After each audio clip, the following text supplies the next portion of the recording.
Finally मैंने अपनी जो सिम थी जियो पोस्ट पेड, उसको मैंने जियो प्रीपेड कर दिया हूँ और मैं अपने इस निर्णय से बहुत खुश हूँ। स्वागत है आपका हमारे चैनल नॉलेज ऑफ नरेंद्र पे।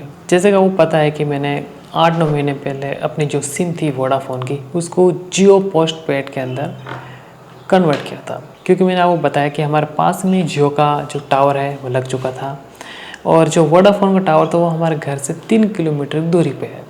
तो मैंने कहा कि जो हमारे पास में टावर है इसलिए मुझे अच्छी स्पीड मिली थी और शुरू में जैसे मैंने कन्वर्ट किया था 5G पे आ गया था तो काफ़ी परफेक्ट स्पीड मिलती थी। डाउनलोडिंग 1 GB तक जाती थी और जो अपलोडिंग वो 100 MB तक आती थी। लेकिन अगर मैं वर्तमान में बात करूँ ना जियो के बारे में, तो जो डाउनलोडिंग है वो 100 से 200 के बीच में है और ये अलग अलग समय पे अलग अलग आते हैं। जैसे अगर पीक टाइम यानी ज़्यादातर यूज़र यूज़ करते हैं शाम को, तो वहाँ पर मुश्किल से आपको 40-50 ऐसी आती है 5G में, और अपलोडिंग मुश्किल से 1-2 MB आती है। और जैसे अब रात में यूज़ करें रात 11 से सुबह के 5 बजे तक, तो वहाँ पर एकदम परफेक्ट स्पीड मिलती है। यानी जो जियो की स्पीड है दोस्तों टाइम टू टाइम अलग अलग आती है। लेकिन इस वीडियो में अगर बात करने वाले हैं कि अगर आप जियो पोस्ट पेड से प्रीपेड में जाना चाहते हैं कैसे जाए, क्योंकि पहले इन्होंने क्या किया था कि जो ऐप बनाया था ना, इस ऐप के अंदर आप जैसे क्लिक करते थे ना तो प्रीपेड से सीधा पोस्ट पेड में चले जाते थे बिना कहीं गए हुए, इनके सर्विस या स्टोर कहीं भी गए हुए या किसी से बात की हुई नहीं, आप एक क्लिक में पोस्ट पेड से प्रीपेड कर सकते थे। लेकिन बाद में उन्होंने क्या किया, ऐप को अपडेट कर दिया, ये ऑप्शन ही गायब कर दिया। अगर आप कस्टमर केयर से बात करें ना, बोलेंगे भाई मुझको पोस्ट पेड से प्रीपेड में जाना है, तो बोलेंगे भाई हमारे जो स्टोर है वहाँ पर जाओ। इनका स्टोर यहाँ से हमारे 3 किलोमीटर दूरी पे है, तो मैंने सोचा भाई मैं तो वहाँ नहीं जाऊँगा। फिर मुझे मैंने बहुत सारी वीडियो देखी यूट्यूब पे, तो मुझे एक बहुत ही अच्छा ऑप्शन भाई मिला कि एक एपीके है जिसका आप मॉडल नंबर देख सकते हैं, इसका डाउनलोड लिंक भी मैं आपको दे दूँगा। तो इस एपी को अपने फ़ोन में इंस्टॉल करिए और आप पोस्ट पेड से प्रीपेड में जा सकते हैं मात्र 1 क्लिक के अंदर। तो मैंने इसको डाउनलोड किया एपीके, और जैसे आप एक कीबोर्ड डाउनलोड करते हैं ये अपडेट के लिए पूछता है। इतना ढीठ ऐप है वह, अपडेट को मतलब हटता नहीं है। फिर आप जैसे अपडेट के लिए पूछे आप उसको कैंसिल कर दीजिए और प्ले स्टोर में जाइए और वहाँ से वापस आ जाइए। फिर अपना नंबर डालिए और आप अंदर आ जाइए और उसके बाद में सीधा ऑप्शन अंदर बना रखा है पोस्ट पेड टू प्रीपेड, और आप वहाँ क्लिक करिए, आप वापस आपके पोस्ट पेड से प्रीपेड पा जाएंगे। तो मैंने क्यों छोड़ा आखिरकार। देखिए दोस्तों, जब मैं वोडाफोन सिम चलाता था ना तो वोडाफोन सिम 4G थी, लेकिन यार इतनी स्टेबल स्पीड थी पूछो मत। आप कितने भी बजे चलाओ 20 MB अपलोडिंग आती थी और 20 MB डाउनलोडिंग आती थी। दिन की 3 बजे, शाम की 6 बजे, 8 बजे, कभी चलाओ स्पीड एकदम स्टेबल है। इसलिए मुझे वोडाफोन की सिम बड़ी पसंद आई थी। अगर आपके पास 30 MB स्पीड आती है ना, या 20 या 25 MB आती है ना, 4K मूवीज़ देख सकते हो। जो जियो का पोस्ट पेड कनेक्शन है ना, इसके अंदर स्पीड अनस्टेबल है। 4K तो मूवी छोड़ दो, कनेक्शन स्पीड नहीं। और सबसे घटिया मुझे कोई चीज़ लगती है वो लगती है अपलोडिंग की। इतनी बेकार अपलोडिंग स्पीड आती है पूछो मत। कहने वो 5G कनेक्शन है, मैं 6 GB की अगर कोई फाइल अपलोड करता हूँ ना तो मुझे 10 घंटे लगते हैं। आप मान सकते हैं 10 घंटे किसको कहते हैं।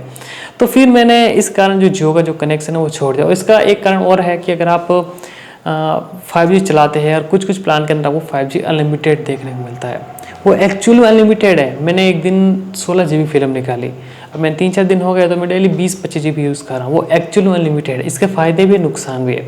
फ़ायदे ये है कि जो बंदा 2G पर डे 2 GB का प्लान पर डे लेता है ना, वो दिन में 50 GB 100 GB यूज़ करो, कोई दिक्कत नहीं। नुकसान ये है कि इससे स्पीड की लंका लगी हुई है। तो अभी ये कंपनी क्या करने वाली है दोस्तों, कंपनी अपनी पुरानी राहों पे लौट रही है, 4G पे ध्यान दे रही है। 5G पे फोकस करना बंद कर दिया है एयरटेल ने और अपने जियो ने। अभी ये वोडाफोन और BSNL और वोडाफोन भी सभी 4G पे ध्यान दे रहा है, क्योंकि उन्होंने सोचा कि हम 5G लॉन्च करेंगे, यूज़र धड़ाधड़ बढ़ जाएंगे। यूज़र उतने बढ़े नहीं जितने उन्होंने सोचा, क्योंकि लोग अपना फ़ोन अपग्रेड ही नहीं किया। और फ़ोन की कीमत कितनी महंगी है, 10-12 हज़ार में तो ऐसा फ़ोन मिलता है जो लैग करता है। आपको कम से कम एटलीस्ट 30,000 चाहिए।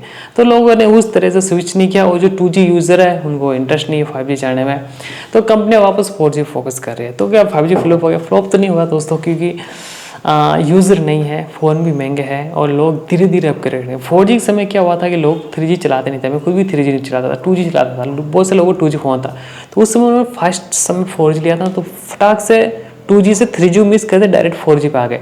अब 5G लोग लेने में इंटरेस्ट नहीं है, और जो स्पीड ये दे रहे हैं 150 MB, 200 MB, 500 MB, 600 MB, 1 GB का 1 GB भी आती है। एक्चुअल में ऐसा आती नहीं है दोस्तों। जैसे कहने को हमारे यहाँ रात के मैं अगर चेक करूँ तो 1 GB स्पीड आती है। तो क्या मैं 1 GB की मूवी 1 सेकंड डाउनलोड कर सकता हूँ? नहीं, ऐसा कभी नहीं होगा, क्योंकि आप जहाँ से मूवी डाउनलोड कर रहे हो ना, वहाँ पर भी एक फिजिकल हार्ड ड्राइव SSD कुछ लगा हुआ है, उसकी इतनी स्पीड ही नहीं है रीड राइट की, तुम कैसे डाउनलोड करने गए? तो 1 GB स्पीड उपयोग नहीं है, उपयोग है। अगर आप प्ले स्टोर से 1 GB गेम डाउनलोड कर लोगे ना, तो वो हो जाएगा आपका 10 सेकंड है, क्योंकि वहाँ एक्चुअल स्पीड है। लेकिन रोज रोज गेम कौन डाउनलोड करेगा? इंसान क्या देखता है? मूवीज़ देखता है, उसी में ज़्यादा स्पीड चाहिए। तो इनके दोस्तों जो ज़्यादा स्पीड देने वाला सिस्टम है वो हाल फिलहाल काम नहीं आ रहा, लोगों को नीड नहीं है, जरूरत भी महसूस नहीं होती है। एक्चुअली अपलोडिंग स्पीड मेरे अनुसार दोस्तों, अगर आपकी अपलोडिंग स्पीड 30 है, डाउनलोडिंग 30 है, तो आप 4K तक कंटेंट आराम से देख सकते हैं बिना किसी दिक्कत के। ज़्यादा स्पीड आपकी क्या काम आती है? अगर कुछ फाइलें इधर उधर भेजनी है तो काम आती है, लेकिन उतनी क्षमता नहीं है। जो आप संसाधन यूज़ कर रहे हैं हार्ड ड्राइव, उनमें इतनी क्षमता है नहीं भेजने की, तो स्पीड कहाँ काम आएगी? पहले ये मेरे व्यक्तिगत विचार दोस्तों। इस वीडियो में मैंने ये बताया कि मैंने पोस्ट पेड से प्रीपेड में आ गए हूँ और मैं खुश हूँ, और मुझे नहीं लगता है कि वापस पोस्ट पेड जाना चाहिए। क्योंकि मैंने एक और बात नोटिस की, जब से मैं प्रीपेड में आया हूँ, मैंने एक 12 GB की यूट्यूब पे वीडियो अपलोड की, मुझे वो मात्र 4 घंटे अपलोड हो गई। अब मुझे नहीं पता कि यार इनके पोस्ट पेड जब मैं कनेक्शन यूज़ करता था स्पीड इतनी घटिया क्यों आती थी। क्योंकि दोस्तों मैं आपको एक बात बताता हूँ, हमारे यहाँ पर एक बंदे के फाइबर लगा हुआ है, उसकी 100 MB अपलोडिंग आती है, 100 MB डाउनलोडिंग आती है, और फ़ोन के अंदर कभी भी 17 से 20 MB अपलोडिंग आती नहीं है। तो उसके अंदर अपलोडिंग कैसे आती है? जो एयर फाइबर लगा हुआ है वो भी इसी टावर से स्पीड ले रहा है। तो मुझे एक्चुअली में पता नहीं दोस्तों इनका सिस्टम क्या है, ये अपलोडिंग इतनी घटिया क्यों करते हैं। आप वोडाफोन को अपलोडिंग देखो एक जैसी आती है, एयरटेल की देखो उनकी भी बराबर आती है। जियो के साथ क्या पंगा, ये अपलोडिंग स्पीड जानबूझ के डाउन रखते हैं, कुछ कह नहीं सकता। तो इनकी स्पीड दोस्तों स्टेबल नहीं है, जितना एयरटेल और वोडाफोन स्टेबल जितना उतना जियो का नेटवर्क स्टेबल है। हाँ, इनकी कवरेज जरूर अच्छी है, आपकी उनकी कवरेज सब जगह मिल जाएगी, लेकिन स्टेबल तो मुझे नहीं लगता। ये मेरे व्यक्तिगत विचार दोस्तों, आपके क्या विचार है? अगर आप उन सिम पोस्ट पेड से प्रीपेड में करना चाहते हैं तो वो APK डाउनलोड कर लीजिए, उसका लिंक दे दूंगा, एक क्लिक में आप कर सकते हैं। अगर आपको वीडियो पसंद है तो लाइक करिए। इंटरनेट संबंधी और कंप्यूटर संबंधी वीडियो देखना चाहते हैं चैनल सब्सक्राइब जरूर करिए। Thank you.